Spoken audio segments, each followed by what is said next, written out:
السلام علیکم۔ کتابیں سنو، میں ہوں جنیدی۔ کتاب مجھ کو دیکھیں گے رسول خدا کی قسط نمبر 13، جو کہ آخری قسط ہے، پیش کر رہا ہوں صفحہ نمبر 119 سے۔ دیار حرمین شریفین میں دیار حرمین میں مختلف قومیتوں کے لوگوں کا ایک اللہ کے لیے اور ایک رسول صلی اللہ علیہ وسلم کا امتی بن کر جمع ہونا جذبہ اخوت کو اجاگر کرتا رہا، اور الحمدللہ ہم بھی اخوت کے چمن پر برستی رحمت کی شبنم میں بھیگتے رہے۔ عشاق، ایک عجیب بات میں نے یہ نوٹ کی کہ دونوں مساجد کے بیرونی صحن میں مالی حیثیت کے اعتبار سے نچلے طبقے کے لوگ قیام کرتے نظر آتے تھے، بلکہ بہت سے لوگ تو حتیٰ کہ نماز بھی وہیں ادا کر لیتے تھے۔ اللہ جانے یہ عشاق کس طرح پیسے جوڑ کر عمرے کے لیے آتے ہوں گے کہ ہم نے انہیں قیام و طعام کے لیے قسم پرسی کے عالم میں دیکھا۔ درس و تدریس کے حلقے، مسجد میں گراؤنڈ فلور اور فرسٹ فلور دونوں جگہ مختلف نمازوں کے بعد درس و تدریس کے حلقے لگتے ہیں۔ اسی میں اردو تدریس کا سلسلہ بھی سال ہر سال سے جاری ہے۔ حرم میں اردو میں درس سن کر عجب طرح کی اپنائیت اور خوشی محسوس ہوتی تھی۔ مشہور عالم اور خطیب مولانا مکی صاحب کا درس بھی مسجد حرام میں مغرب کی نماز کے بعد ہوتا تھا۔ ان کی مجلس ہم نے بھی ایک دن دیکھی۔ میری زوجہ نے بتایا تھا کہ ادھر مسجد نبوی صلی اللہ علیہ وسلم میں بھی ایک نوجوان خاتون جو مسجد میں خدمت کے امور بھی انجام دیتی تھی، اردو میں درس دیا کرتی تھی۔ اتوار کے روز خاص طور پر مسجد حرام میں تعلیم کے لیے خواتین کا رش خصوصی طور پر دیکھنے میں آتا تھا، جو نماز مغرب کے بعد کثیر تعداد میں واپس جا رہی ہوتی تھی۔ عین مطاف میں بھی ہم نے ایک دو مرتبہ کسی عرب عالم کے حلقے دیکھے۔ لائبریری، پھر ایک دن میں نے دوسری منزل پر بنی مسجد کی لائبریری کا بھی وزٹ کیا۔ پہلی منزل پر ہال کے آخر میں 4 سیڑھیاں اتر کر ایک کشادہ اور پرسکون احاطہ بنا ہوا تھا۔ وہاں سے لائبریری کی سیڑھیوں کی طرف بھی ایک دروازہ کھلتا تھا، جبکہ مین انٹرنس باہر گیٹ نمبر 69 یعنی 69 کے ساتھ ہی بنی ہوئی تھی۔ لائبریری میں کتابوں کے قداور ریکس کے ساتھ مشہور و قدیم اسلامی مصنفین کے ہاتھ سے لکھے ہوئے مخطوطات کے نقول بھی رکھی ہوئی تھیں، جن میں موطا امام مالک اور امام شافعی کے مخطوطات قابل ذکر ہیں۔ حضرت عثمان غنی کے دور کے مصحف عثمانی کی بھی ایک نقل رکھی ہوئی تھی۔ لائبریری میں چند میزوں پر قطار کی صورت میں کمپیوٹرز نصب تھے، اور ان کمپیوٹرز میں کتابیں، آرٹیکلز، تاریخی معلومات وغیرہ کو فیڈ کیا گیا تھا، اور لوگ ان سے استفادہ کرتے نظر آئے۔ ایکسٹینشن، ہوٹل سے مسجد حرام کی طرف جاتے ہوئے بیرونی صحن کے بائیں جانب کنگ فہد گیٹ سے متصل کنگ فہد ایکسٹینشن عمارت زیر تعمیر تھی، بلکہ تزئین و آرائش کے آخری مراحل میں تھی۔ ہم نے سنا تھا کہ ماہ رمضان میں یعنی اگلے ہی مہینے اس کا افتتاح ہو جانا تھا۔ ہم اسے ایکسپلور تو نہ کر سکے، لیکن اس کے کھلے دروازے سے اندر داخل ہو کر ایک دائرانہ نظر سے دیکھا اور نوٹ کیا کہ نہ صرف اس کی تعمیر شاہکار ہے، بلکہ اسے نہایت قیمتی اشیاء سے سجایا گیا ہے۔ آب زمزم، دونوں مسجدوں اور خاص کر مسجد حرام میں جگہ جگہ اندرون مسجد اور بیرونی صحن میں فون یا بیج کلر کے واٹر کولروں میں آب زمزم بھرا ہوتا تھا، ہر دو میں ٹھنڈا اور ایک میں سادہ۔ نیز فرسٹ فلور میں حصہ طواف کے ساتھ اور نیچے گراؤنڈ اور بیسمنٹ میں بھی اسٹیل کی کولڈ واٹر ٹنکیاں لگی ہوتی تھیں، جن میں چاہے زمزم سے پانی کی سپلائی مستقل پہنچتی رہتی تھی۔ باہر بیرونی صحن کی دیواروں کے ساتھ بھی یہ اسٹیل ٹنکیاں لگی ہوتی تھیں۔ ہم آتے جاتے آب زمزم پیتے اور بوتلوں میں بھر لیتے۔ اتور، حرمین کی خوشبو نے بھی ہماری سانسوں کو معطر رکھا۔ رسول اللہ صلی اللہ علیہ وسلم بلکہ تمام انبیاء علیہ السلام کو خوشبو پسند تھی، لہٰذا مسجد حرام میں خاص طور پر نہایت عمدہ خوشبوئیں فضاؤں میں رچی بسی ہوتی تھی۔ ان میں عطر وصال کی خوشبو ہمیں بہت منفرد لگتی تھی۔ میری والدہ نے مکہ ٹاور میں ایک عطر فروش کی دکان سے وصال اور دیگر چند عطر خرید کر میرے والد کو اور ہمیں ہدیہ کی۔ وضو خانے، حرمین میں ٹوائلٹ اور وضو خانے بیرونی داخلی دروازوں کے ساتھ بنے ہوتے ہیں، مگر مسجد حرام کے اندر مطاف میں اترتی سیڑھیوں کے عین نیچے بھی نیلے پردوں میں پوشیدہ وضو خانے ہیں، مگر کم لوگوں کو شاید ان کا علم ہو۔ اگر یہ نہ ہو تو لوگ نماز کے وقت باہر سے وضو کر کے واپس بھی نہ آ سکیں، کیونکہ نماز سے کوئی 10-15 منٹ قبل مطاف کے اندر داخلہ مسدود کر دیا جاتا ہے، صرف باہر جا سکتے ہیں۔ ہمیں بھی ایک آدھ بار اس سد باب کا سامنا ہوا اور بڑی تکلیف محسوس ہوئی کہ مطاف سامنے ہے اور نارسائی سی نارسائی ہے۔ مسجد کی بیسمنٹ، ایک دن میں عشاء کی نماز میں دیر سے پہنچا۔ حسب سابق کنگ فہد ایسکلیٹر کا داخلہ کھلا تھا، ورنہ عام داخلی دروازے بند کیے جا چکے تھے۔ اس کی وجہ میری سمجھ نہ آئی، کیونکہ اندر مسجد میں جگہ باقی ہوتی تھی، مگر نماز سے کوئی 10-15 منٹ قبل دروازے بند کر دیے جاتے تھے، سوائے سیڑھیوں کے راستے کے۔ یہاں سے اوپر فرسٹ فلور پر جانے کا موقع تو مل ہی چکا تھا۔ میں نے دیکھا اسکلیٹر بیسمنٹ میں بھی جا رہی تھی، سو آج میں نیچے اتر گیا۔ بیسمنٹ میں بھی قرینے سے مسجد کا حصہ نماز کے لیے قائم تھا۔ سب قالین بچھے ہوئے تھے، سنہری ریکس میں قرآن مجید رکھے ہوئے تھے، اور اسٹیل کے ٹنکیوں میں آب زمزم روا تھا۔ میرا وضو نہ تھا، کسی شخص نے اشارہ دیا تو میں نے وہیں زمزم سے وضو کر لیا۔ سب قالین پر بیٹھے ہوئے آگے مسدود کیے ہوئے راستے کی جانب میری بار بار نظر اٹھتی رہی، اور چاہے زمزم کو دیکھنے کی چاہ دل کو بے چین کرتی رہی۔ تقریباً میرا 1 گھنٹہ وہاں گزرا۔ اے سی کی ٹھنڈک کا یہ عالم تھا کہ لگتا تھا میں فریزر میں آ بیٹھا ہوں۔ خدا خدا کر کے اس ٹھنڈ سے باہر آیا۔ مسجد کی چھت پر، پھر ایک دن چھت پر جہاں 3 گہرے کتھئی رنگ کے گنبد قطار میں بنے ہوئے ہیں اور ایریل ویو سے بہت دلفریب دکھتے ہیں، میں عشاء کی نماز میں وہاں آ گیا۔ وہاں بھی سب قالین مسلح کے طور پر بچھائے جاتے ہیں۔ مجھے وہاں بھی نماز ادا کرنے کی سعادت ملی۔ وہیں میں نے باب فہد پر قائم 2 میناروں کو قریب سے دیکھا۔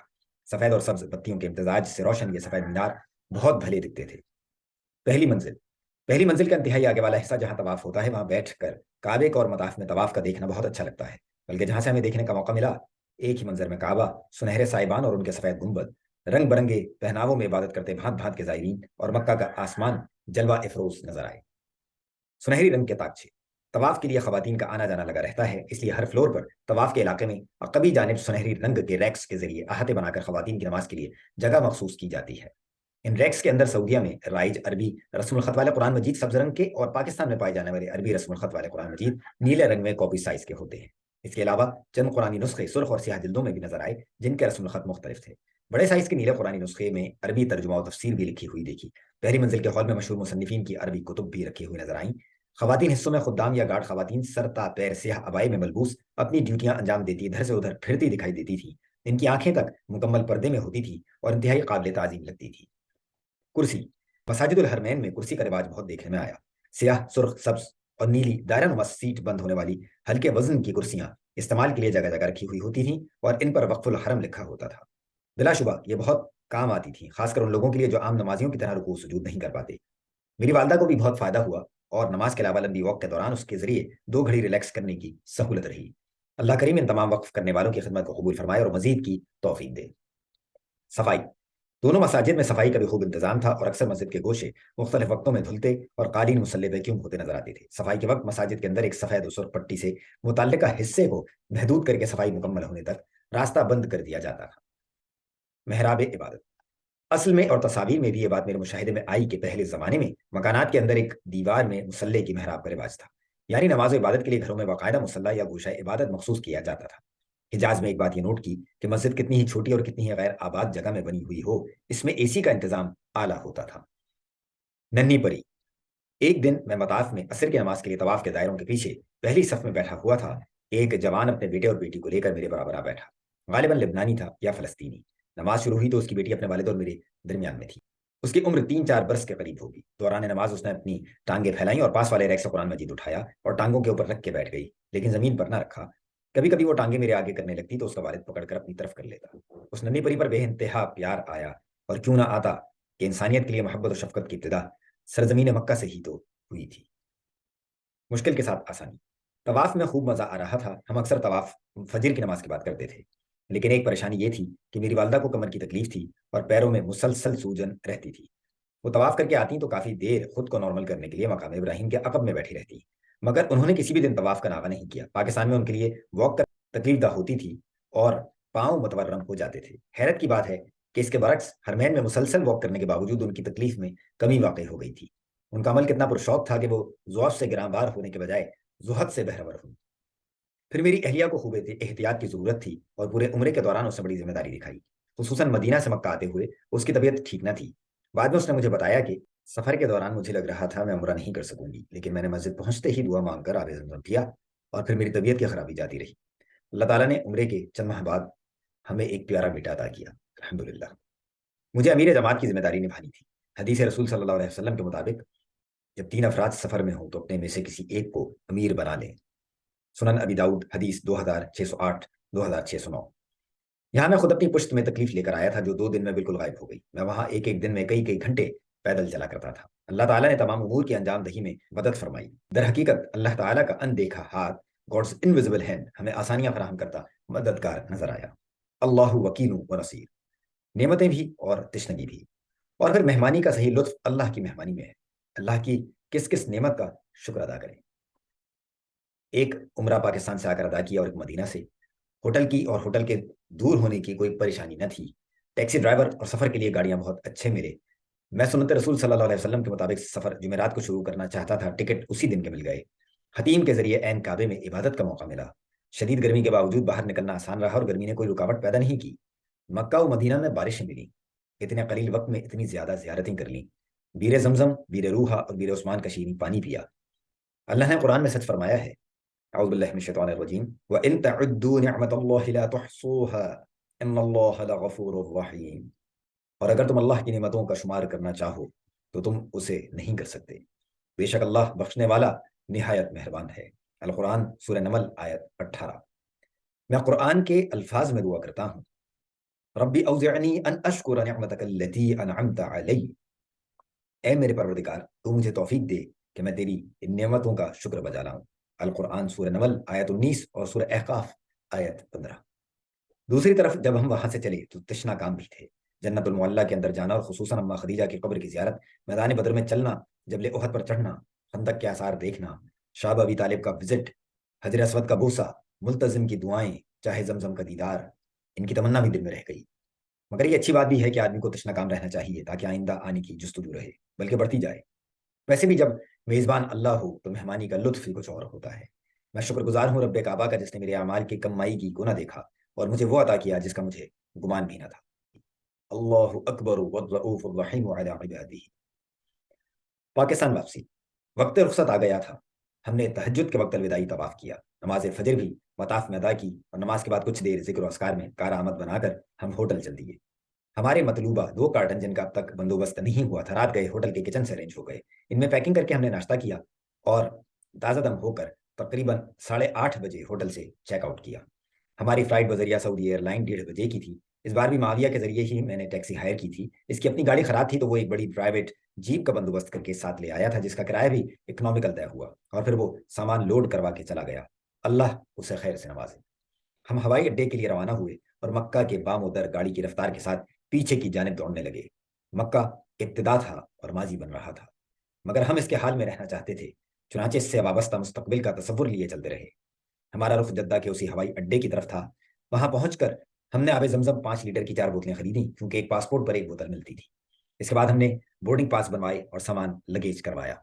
सामान का वजन मुकर्ररा हद के अंदर था, मगर मेरे साथ इसके अलावा भी सामान से लदे हुए बेशुमार संदूक थे जो बेहद वजनी थे।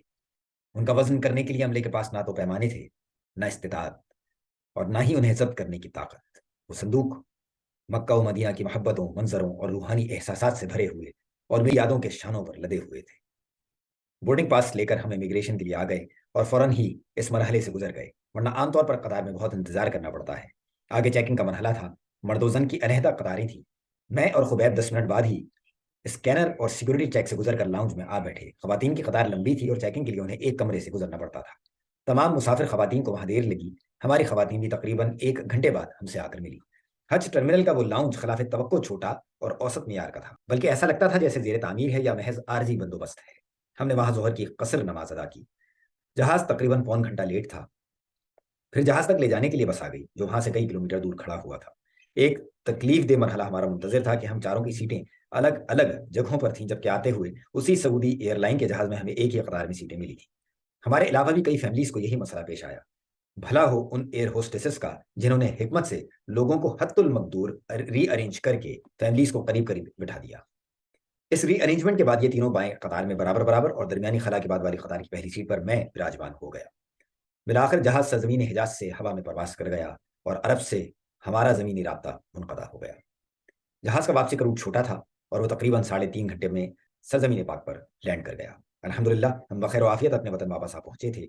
मक्का व मदीना की सुकूनत के तो क्या कहने, लेकिन अपना घर फिर अपना घर होता है, चाहे दुनिया की किसी भी खत्ते में हो। बात यह है कि अल्लाह कुरान करीम में फरमाता है, इन्नल अर्ज़ लिल्लाह यूरिथुहा मन यशाअ मिन इबादिही। अल कुरान सूरह आराफ आयत 128। यकीन रखो कि जमीन अल्लाह की है, वो अपने बंदों में से जिसे चाहता है इसका वारिस बना देता है। चुनाचे जहां भी हम रहते हैं वो अल्लाह की देन होती है और अताए खुदाबंदी होने के नाते सुकून परवर होती है। खैर, जहाज से उतरने और अपना सामान लगेज बेल्ट से लेकर बाहर निकलने तक तकरीबन 8:45 का वक्त हो चला था। घर से और ससुराल से हमारे आइजा लेने आए हुए थे। मुबारकबादों और फूलों के हालों में घिरे हुए हम हवाई अड्डे से रवाना होकर अपने घर लौट आए और यूं एक नाकाबिले फरामोश और यादगार सफर अपने अख्तिताम को पहुंचा।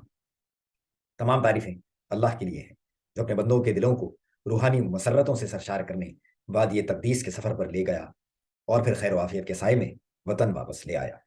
तबारक अल्लाह रब्बुल आलमीन। इसके साथ ही अल्लाह के फजल से ये किताब खत्म हुई। उम्मीद करता हूँ कि आपको पसंद आई होगी। अपनी आरा और तजावीज़ से मुझे नवाजिए। वस्सलाम। मैं हूँ जुनैद हसन जुनैदी।